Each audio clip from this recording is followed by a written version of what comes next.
Hello friends, today we will talk about how to fix or how to solve the problem of features on the application of DoorDash. You click on settings. In this page you can click on apps, default apps, app settings.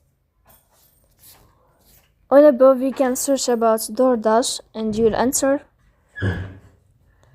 Then you can click on first stop and you can click OK. After that you'll enter to the window of storage. Here you can click clear cache.